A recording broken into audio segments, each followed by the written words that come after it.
Bueno, pues buenas tardes y buenos días para Eva. Hoy estamos haciendo una entrevista desde el taller de radio, pero también la estamos grabando en vídeo porque nuestra entrevistada es Eva Nogales. Eva Nogales nació en Colmenar Viejo, aunque actualmente reside en California, y ahora vamos a conocer un poquito más a fondo su vida y su trayectoria académica. Y recientemente ha sido nombrada hija predilecta de Colmenar Viejo. Así que Oriana, Paula y Ana, que son alumnas de cuarto de ESO del Marqués de Santillana, van a hacerle unas preguntas que han preparado para conocer mejor a Eva.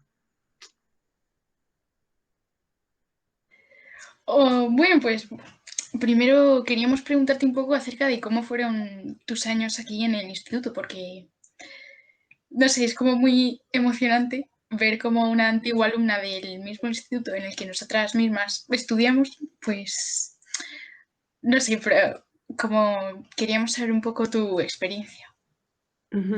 Bueno, primero, hola a todas y buenas tardes y muchas gracias por entrevistarme y por hacerme esta pregunta, porque los años del instituto para mí fueron los más intensos de mi vida, los que más me marcaron. Yo no sé cómo lo estaréis viviendo vosotros, pero fue un tiempo de autodescubrimiento, de descubrimiento del mundo y de descubrimiento de mí misma. Los años de adolescencia son increíbles, disfrutar de ellos. Sé que son muy contradictorios y que cambias mucho de emociones y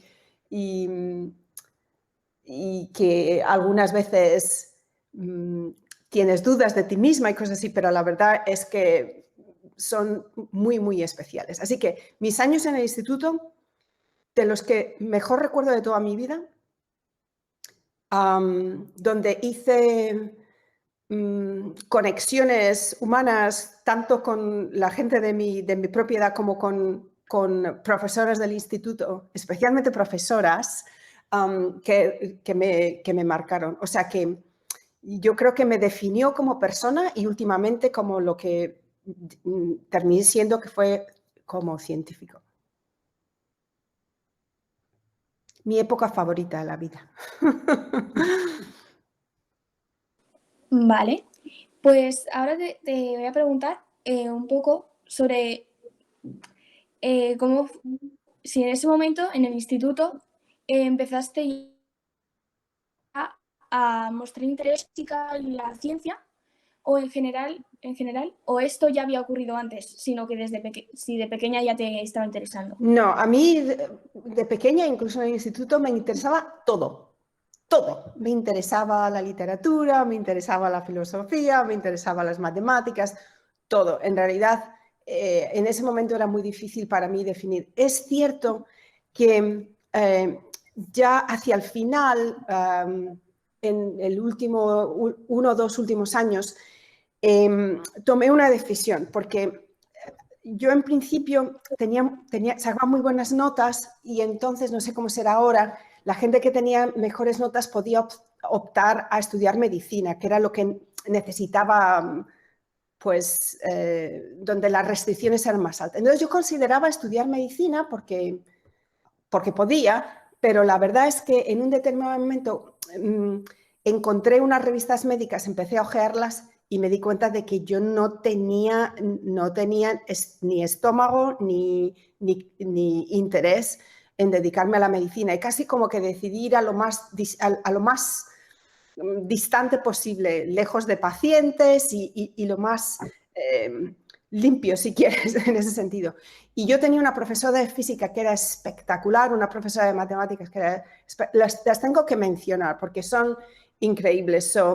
Mi profesora de física, que además yo era su babysitter, cuidaba a sus niños, era Ana Cañas.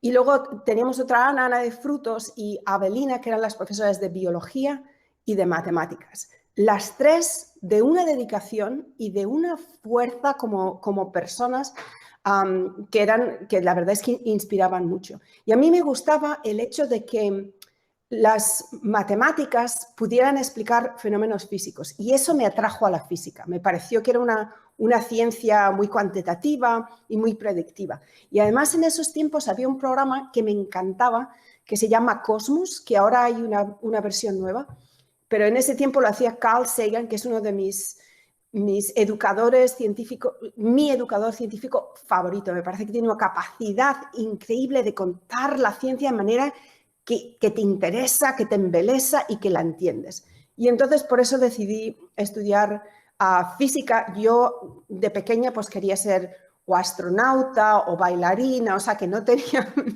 en realidad nada claro. Fue en el instituto cuando decidí dedicarme a la ciencia e ir hacia la física por eso, por esa conexión con las matemáticas tan bonita que tiene. Bueno, ahora es mi turno. Me llamo Oriana, creo que ya lo sabías, pero...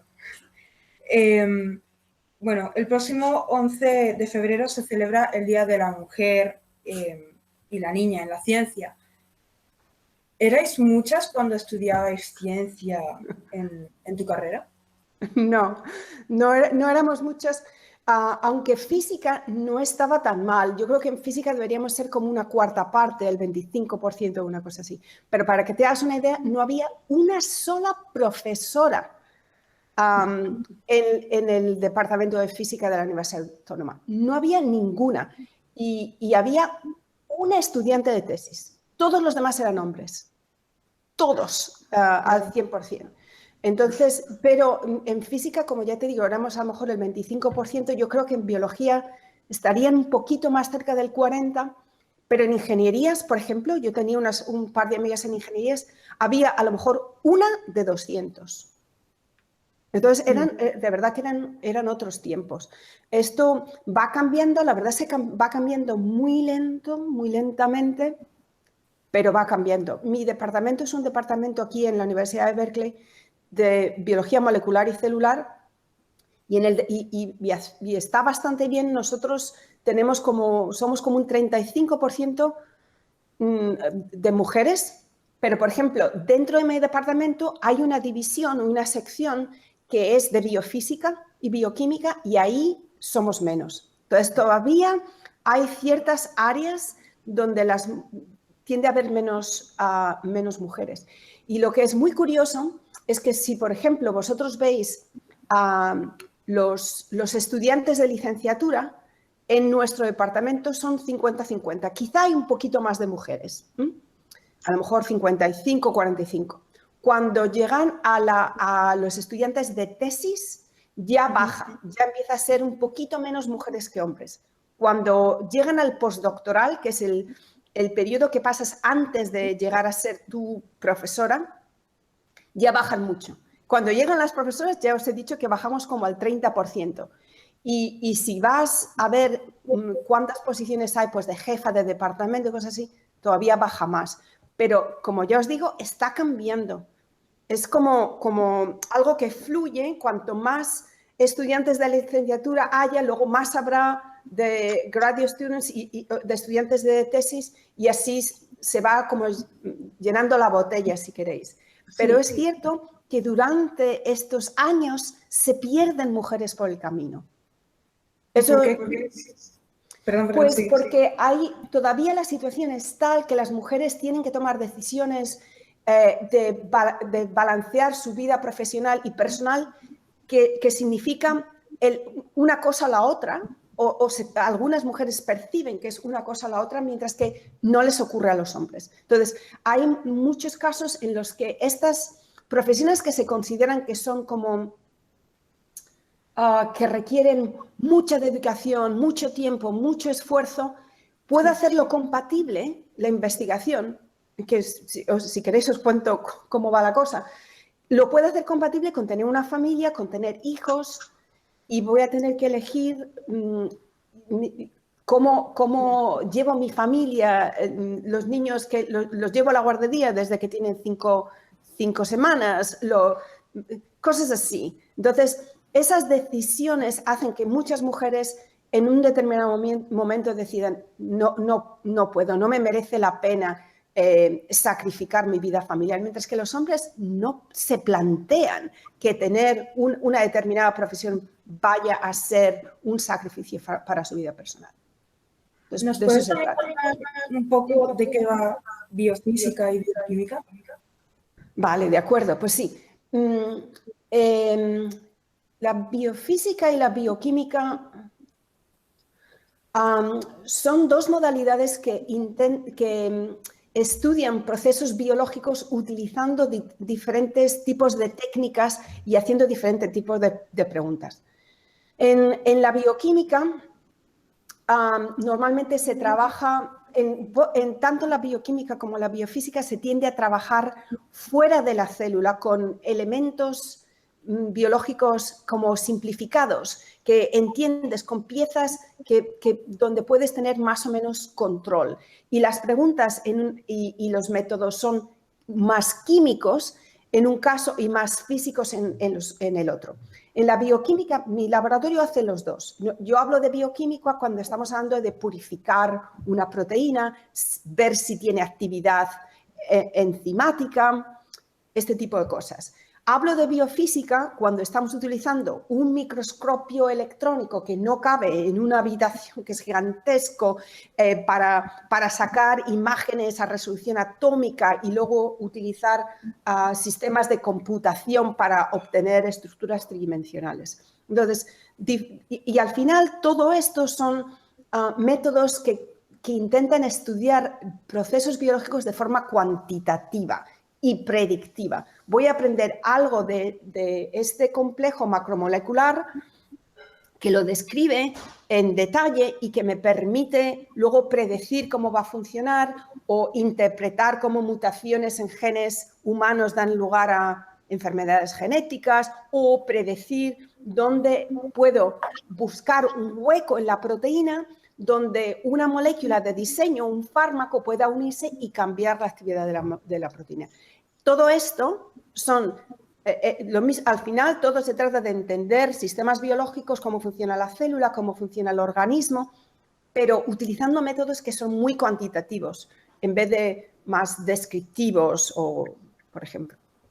Entonces, al final es la metodología y el tipo de preguntas y de información que obtienes de estos sistemas biológicos. Muy interesante, no teníamos ni idea. Mira, tengo una camiseta que me he quitado porque pensé que a lo mejor grababais y digo, me voy a poner un vestidito, pero tengo una camiseta que pone Berkeley Biophysics, que la creamos con un logo del programa de biofísica de la Universidad de Berkeley, que creamos durante el tiempo que yo era la directora del programa y donde hice como un concurso entre los estudiantes para crear un diseño. Y luego al final salió muy bonito y tenemos camisetas que son azul marino con el escrito como en un gualda, como un color amarillo dorado, que son los colores de Berkeley. Y entonces pone Berkeley Biophysics y yo me lo pongo y me voy al mercado, por ejemplo, cuando se podía ir más al mercado. Y entonces la gente me pregunta, what's biophysics? Y de vez en cuando pues estoy en medio de un aparcamiento de una de esas y estoy explicándole a una señora que ha ido a hacer la compra, mira, la biofísica es esto y lo otro. Entonces no estáis solas, no está claro que la biofísica hasta que no te la explican o la estudias, pues no sabes lo que es. Sí, además, yo creo que está muy alejado de lo que ellos van a conocer como alumnos de una asignatura de física a un nivel de bachillerato, por ejemplo. Si pensás un poquito, se me ocurrirían cosas que pueden llamarse biofísica y que se pueden hacer en un instituto, pero la verdad es que, por ejemplo, el tipo de biofísica que yo hago, no podríais hacerlo, a lo mejor la parte computacional, pero la parte de obtener estructuras con microscopios electrónicos que cuestan cada uno $5 millones, pues no es una cosa que se haga en institutos, claro. Vale. Y bueno, como hemos comentado antes, habías dicho que los números en cuanto a género de mujeres y hombres en este campo, pues ¿te has sentido alguna vez discriminada por cuestiones de género? Yo creo que no, pero también es verdad que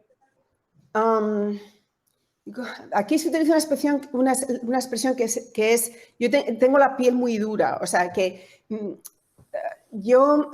tú te tienes que dar cuenta de que yo tenía 10 años cuando murió Franco en 1975. Y España era muy diferente, y España era muy misógina. Y te voy a decir un ejemplo.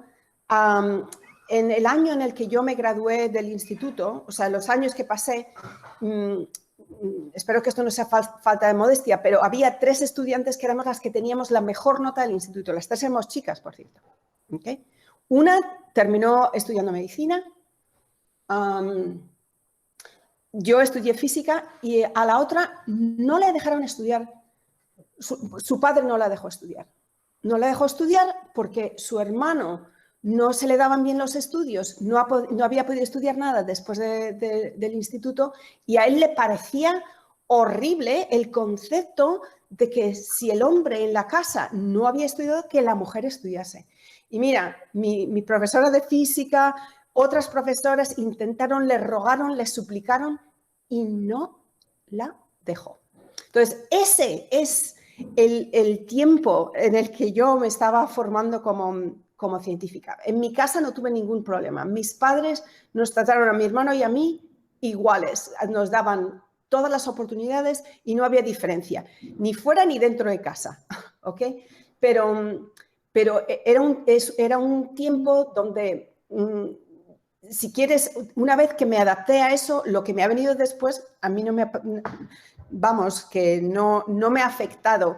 Mira, el problema, hay 2 tipos de problema. Uno es el problemas que tienen que ver, que son de organización, que son de administración, que son barreras reales contra las mujeres, y otras que son percepciones y maneras de tratar a las mujeres que son más dañinas porque las mujeres se lo creen.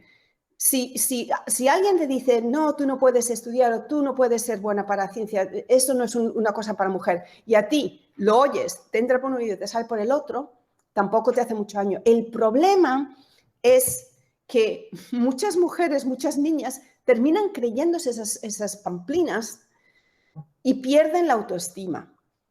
Entonces, a mí no me ha pasado. Yo tengo muchas dudas de autoestima, pero es por otras razones, no por ser mujer, es por lo que quiera que sea, porque de alguna manera el ser crítico contigo mismo es parte de ser científico.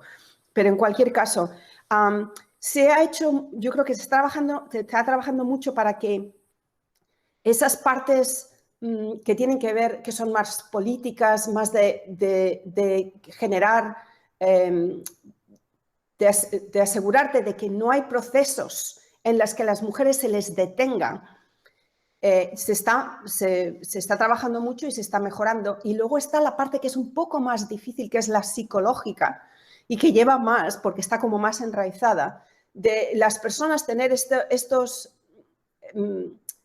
preconceptos, que, por cierto, también lo tienen las mujeres, no solo son los hombres. Tenemos preconceptos contra nosotras mismas y con las que son como nosotros.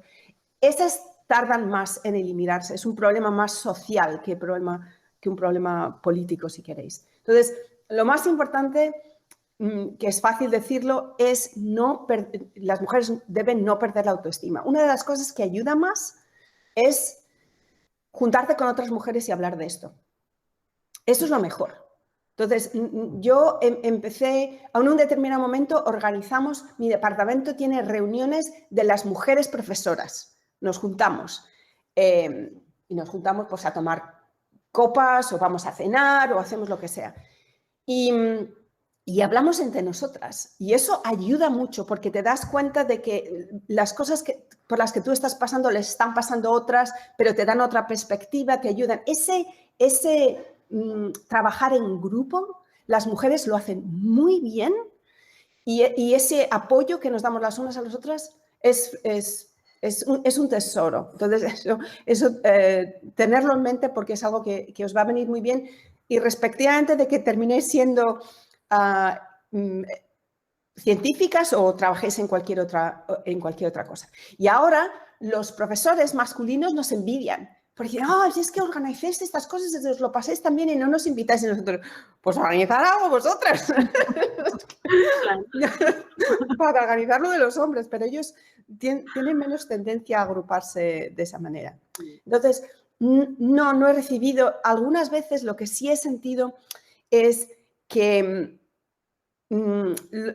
hay una expresión que no sé cómo, ahora mismo no me acuerdo cómo se dice en español, aunque suena muy latina, que es patronizing. Es como los hombres que tienen que darte apoyo o tratarte un poco como una niña, una cosa así. Y es lo mismo, yo lo oigo y les digo, vale, de acuerdo. Y trato de no ofenderme. Y cuando les pasa a otras que a lo mejor tienen la piel menos dura que yo, les digo, no te preocupes, esto es su problema, tienen un problema de concepción, de preconcepción de cómo pensamos y de nuestras necesidades, pero tú no te preocupes que lo estás haciendo bien, ese tipo de cosas. Sí, genial. Bueno, pues ahora yo quería preguntarte, ¿recomiendas a la gente que trabaja en ámbitos científicos irse a Estados Unidos a trabajar? Ahora sí, en los últimos 4 años no. Mira, todo depende. Yo creo que una de las cosas que muchos de nosotros, muchos científicos, lo que hacemos es buscar las mejores oportunidades. Si tenemos un determinado interés, nos abrimos a dónde es que tenemos que ir. Entonces, la ciencia, para empezar, es muy internacional, tiene que serlo. Hay muchas colaboraciones. Incluso si te quedas en España, pues puedes estar colaborando con alguien en Italia, con alguien en Japón o con alguien en California. Pero es cierto que se considera que marcharte a distintos lugares, tener distintas experiencias, abrir tus puertas a conceptos, a formas de trabajar, a distintas técnicas, a distintos campos, es enriquecedor y es bueno para ti. Una de las definiciones de ser científico es que nunca terminas de ser estudiante. Nunca. Estás aprendiendo siempre, por definición. Hay otras profesiones que llegas, estudias, o sea, haces lo que sea, aprendes y en un determinado momento has aprendido lo que tienes que aprender, hombre, de vez en cuando necesitas refrescar un poco o aprender, pero vamos, que tu día a día no es estar constantemente aprendiendo. Y eso es lo que es ser científico. Tienes que estar estudiando sin parar. Y a lo mejor no tienes exámenes de la manera que vosotros tenéis exámenes ahora, pero nosotros estamos siendo constantemente evaluados, constantemente. Se nos evalúa en nuestro trabajo para pasar de un ranking al siguiente, se nos evalúan nuestros manuscritos que mandamos a revistas científicas, nuestros proyectos que mandamos a las agencias pues como el CSIC o como los National Institute of Health que tenemos aquí en Estados Unidos. Entonces, estamos siendo constantemente evaluados y parte de esa evaluación es que nos tenemos que mantener al día. Y además eso ocurre, quiero decir, la velocidad con la que la ciencia se mueve ahora mismo, quiero decir que te descuidas unos meses y has perdido el ritmo. Sí, Entonces, eso te tiene que gustar estar aprendiendo constantemente. Aprendes tú porque hay cosas que estás descubriendo tú, pero también te encanta ver lo que están descubriendo otros a tu alrededor. Eso es la definición. Entonces, ir a los Estados Unidos, hombre, eso es una decisión personal. Y antes hablamos del equilibrio entre tu vida personal y tu vida científica. Yo creo que está muy bien que si eres un científico que no estés toda tu vida en un determinado sitio, pero puedes hacer sabáticos, puedes irte por un periodo de unos años a hacer la tesis o por un periodo de unos años a hacer el postdoc y luego volver si tienes oportunidades. Lo que no puede ser es que alguien que tenga una formación de muchos, muchos años, imagínate, después de terminar el instituto hacemos una carrera, después de la carrera hacemos una tesis, después de una tesis hacemos un postdoctoral. ¿Y tú te crees que después de esto, si yo no puedo ejercer en lo que a mí me gusta, me va a restringir una frontera? No, claro que no. No. Entonces, mira, ¿qué quieres que te diga? A mí me hubiese encantado poder hacer lo que estoy haciendo en España. Y yo creo que nos pasa a todos. A lo mejor hay gente de otros países, no, pero los españoles amamos a España. pero al final es una cuestión de realmente explorar tu potencial y ver lo que puedes hacer y siempre hay posibilidades de volver a España, de establecer conexiones. Yo ahora mismo debería estar en España en un sabático entre el CRG en Barcelona y el CENIO en Madrid. Lo que pasa es que tuve que cancelarlo, pero lo he dejado para el año que viene. Entonces, yo espero estar en España como 6 meses el año que viene, toda la primavera y el verano. Hay oportunidades en todos sitios. Lo que está pasando en España, yo quiero decir, lo que ocurre en muchos países es que en épocas de vacas gordas, que se dice, se invierte algo más en ciencia en ciencia, y luego después hay una crisis y lo primero que se recorta es la ciencia. Yo sé que en un determinado momento la ciencia en España estaba creciendo de forma increíble. Se estaban abriendo centros súper potentes que no solamente estaban reteniendo a talento español, sino que estaban atrayendo a talento extranjero. Y luego llegó esta crisis, la crisis enorme, no sé cuándo fue, del 2012 o no me acuerdo. Sí, por ahí. Y de pronto, yo me acuerdo, había un profesor de la Universidad de Valencia que estaba aquí en Berkeley trabajando de sabático con un compañero mío del lado del edificio, que comíamos juntos y estaba tomando un curso de biofísica para estudiantes de doctorado que yo estaba dando. Y esa mañana llego a dar mi curso y me viene para mí y dice, no te puedes imaginar, me han cortado la mitad del presupuesto. O sea, el dinero que ya me habían prometido me lo han quitado. Tengo que decidir hoy a quién despido de mi laboratorio, con lágrimas en los ojos. Y claro, así no se puede trabajar, porque como ya os he dicho, no podéis dejar de estudiar por 3 meses, no podéis dejar de investigar por 3 meses. Imagínate que te cortan el suministro por 3 años, tu laboratorio se va al garete, la gente que has despedido se marcha a cualquier sitio donde puede hacerlo. Y entonces eso no se recupera. Y yo creo que los políticos tienen la sensación de que esto es como un ininterruptor, que tú lo apagas y luego lo enciendes y vuelve a la normalidad. Y eso es imposible. Es imposible. Te has quedado atrás. La ciencia te ha pasado por delante. La gente que está en tu laboratorio se ha ido. Tienes que empezar casi de cero. Entonces, cortar la investigación así es perder todo lo que se ha conseguido durante los últimos años. Entonces, yo, por ejemplo, hay una A3 Media, me parece que tuvo una campaña del 2%. Yo firmé, todavía tengo la nacionalidad española, tengo derecho a firmar. Y yo creo que esto es muy importante, pero tiene que ser que se logre un pacto nacional, porque no puede ser que cambie el gobierno y esto cambie, porque en 4 años no se llega a ningún sitio. Entonces, como no esté todo el mundo de acuerdo, apoyar por 4 años al 2% y luego quitarlo es ridículo. Una de las cosas que tienen los Estados Unidos es que los institutos nacionales de salud, que es donde se realiza el 90% de la investigación biomédica en Estados Unidos, tienen apoyo que se dice bipartisano. Les apoyan igualmente los republicanos y los demócratas. Mira, Trump quería recortarlo y los republicanos del Congreso y del Senado se opusieron y siguieron incrementarlo. Hay una concepción de que esto es muy importante y se tiene mucho apoyo. No sé si es porque los senadores y los congresistas son hombres mayores que piensan, me tiene que salvar la ciencia porque si no voy a tener Alzheimer's, cáncer o lo que quiera. Que sea, pero el caso es que hay este apoyo, se entiende que esto es fundamental y eso en España se tiene que conseguir y no puede ser solo un partido o una coalición, tiene que ser todo el mundo. Sí. Me he enredado, me has preguntado si venirse a Estados Unidos. No, pero está bien. Sí, bien, queríamos preguntarte también por lo que has contado sobre qué deberíamos hacer en España para revalorizar la ciencia y para darle el lugar que merece, o sea que ya nos lo has contado, así que...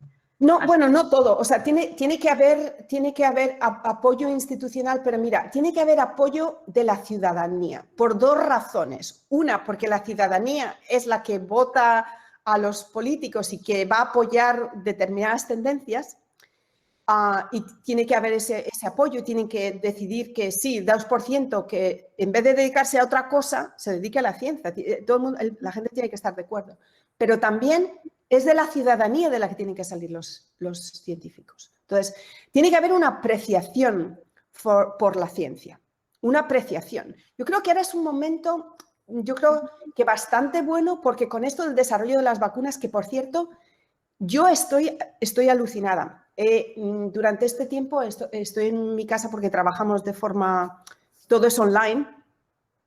Hay gente en mi laboratorio que está haciendo experimentos y esos sí van, pero yo, por ejemplo, puedo hacerlo prácticamente todo desde mi casa y entonces para no incrementar su riesgo, los profesores y los que hacemos trabajo de oficina nos hemos quedado en casa. En cualquier caso, he cancelado muchísimos viajes donde iba a conferencias y cosas así, en mi sabático, pero me he apuntado a muchísimas conferencias que tienen que ver con cosas que no era lo mío tradicional, virología, epidemiología, vaccinología, entonces, no sé cómo se dice, pero bueno, entonces he aprendido un montón y en esa parte, de hecho tengo hasta un proyecto en COVID, pero en cualquier caso, lo que se ha conseguido con las vacunas es espectacular y te dicen qué es lo que se puede hacer cuando a la ciencia se le da apoyo político y económico.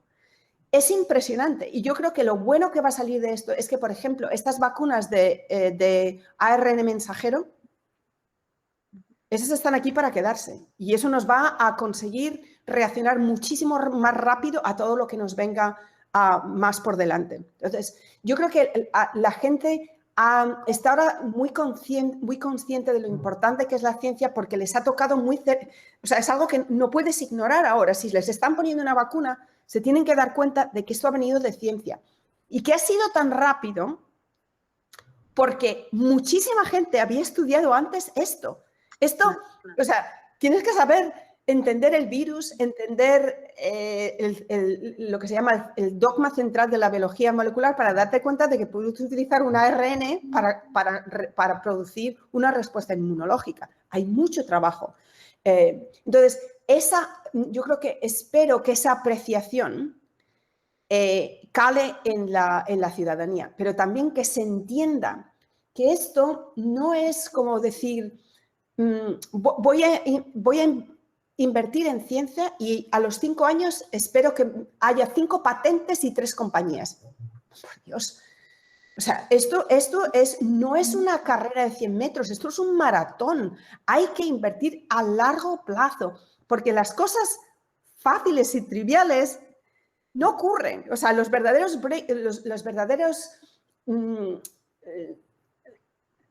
es que no sé cómo se dice breakthrough, o sea, los verdaderos cambios que revolucionan, la nueva información es algo que se consigue a través de mucho, mucho esfuerzo y a lo mejor generaciones. Y luego en un determinado momento sí, todo el campo está cultivado de tal manera que surge algo fantástico, pero es porque se ha abonado, se ha arado, se ha trabajado mucho, ¿no?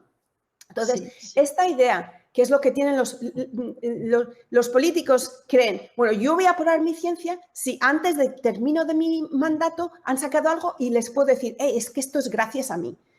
Pero como va a ser algo que va a durar, que necesita 10, 20, 30 años, entonces yo no me voy a llegar ningún mérito, ¿no? O algo así, yo no lo sé, no sé cómo piensan y no quiero generalizar porque estoy segura de que los hay, es como en todo, hay políticos que probablemente tengan estos conceptos más claros, pero vamos,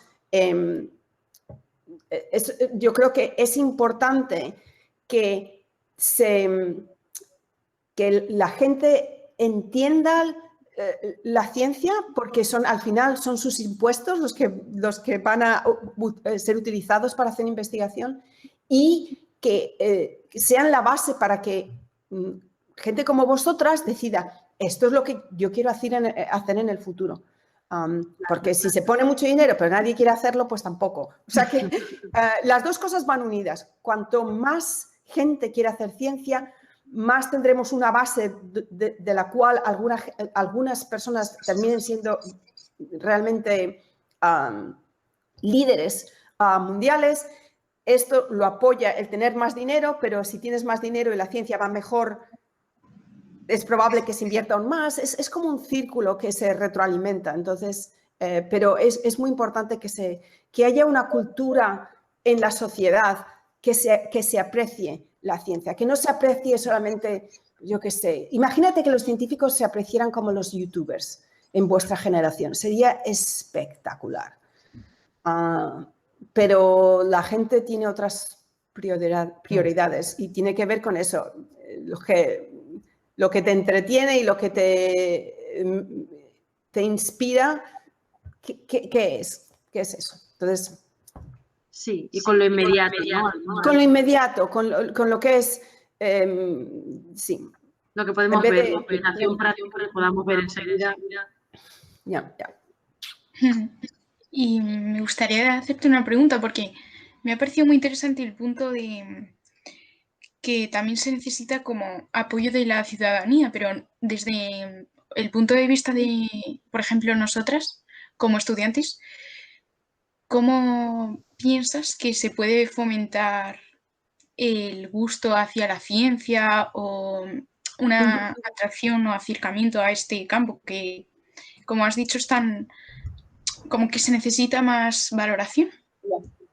Mira, uno de los problemas que existe con comunicar la ciencia es que estamos en el siglo XXI, llevamos muchos años de ciencia y podemos progresar porque nos especializamos un montón y nos enfocamos un montón y ponemos un montón de esfuerzo en un determinado tema.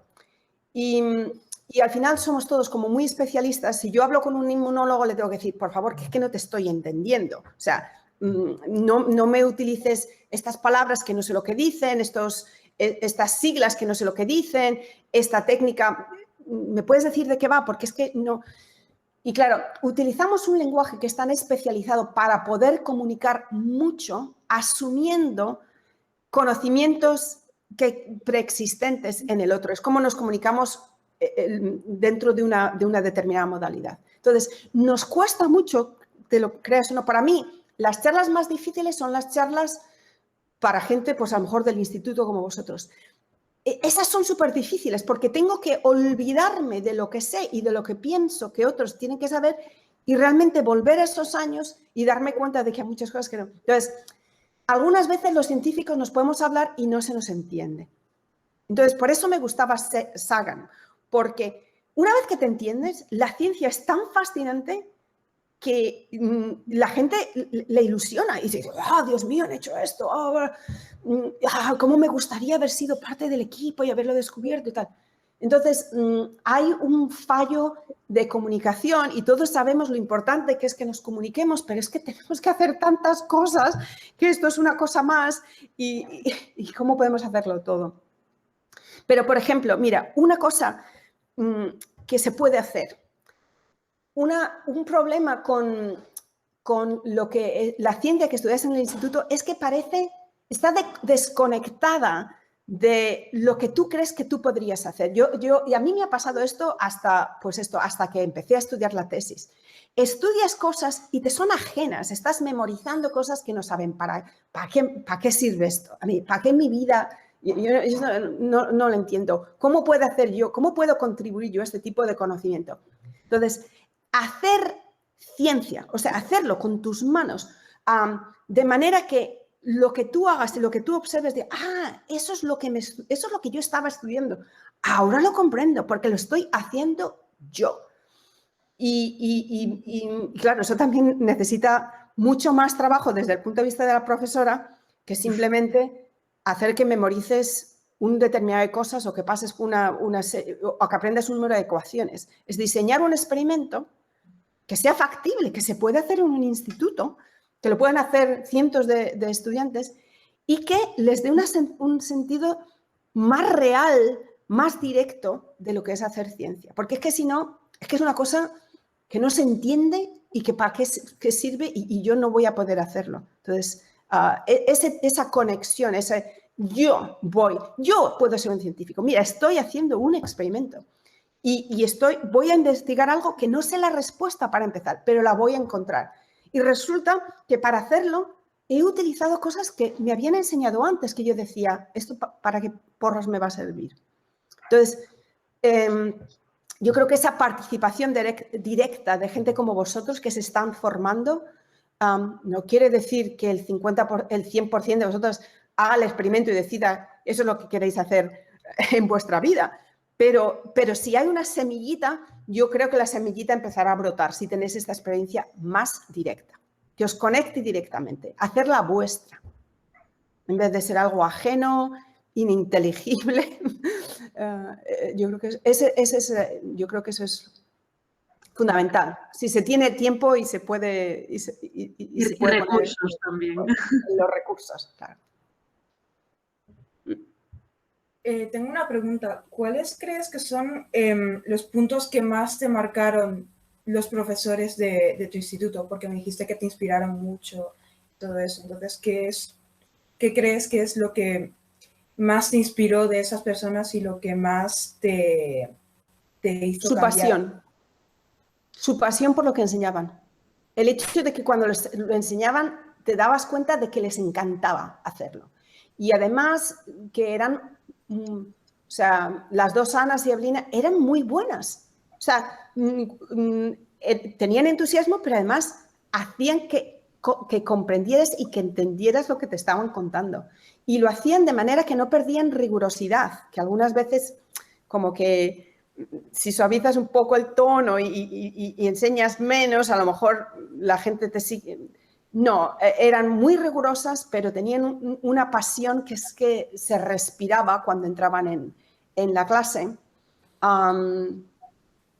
Y al mismo tiempo, a mí me parece que respondían, o sea, tenían muy buena relación con los estudiantes y sabían hacerlo de manera muy profesional, donde no perdían su posición, porque a vuestra edad, tengo que decirlo, necesitáis un poco de control, necesitáis entender un poquito el concepto de autoridad y de respeto, pero al mismo tiempo pensando que de respeto mutuo, que va en las dos direcciones.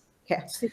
Y yo creo que ellas eran 3 profesoras que conseguían, que te respetaban y que hacías que les respetasen. Pero la primera palabra que me salió así fue pasión. Ellas tenían pasión por lo que estudiaban y pasión por la educación. Y es que tenían verdadera vocación. Y una profesionalidad impresionante. Y de hecho siguen haciendo cosas, o sea, siguen involucradas, están jubiladas, pero siguen involucradas en muchas cosas, o escribiendo libros o participando todavía en actividades con institutos. Es impresionante. Eso está súper bien. Pero eso, el hecho de que, fíjate, eran mujeres. Eran las mujeres las que me estaban enseñando a mi ciencia, aunque luego fui a la universidad y no tenía ese referente, lo había tenido antes. Eso ayuda, tener referentes ayuda mucho, porque te ayuda a pensar en ti misma en esa situación. Si todo lo que ves es siempre distinto a ti, no te identificas, pero ellas eran mujeres y eso ayudó también.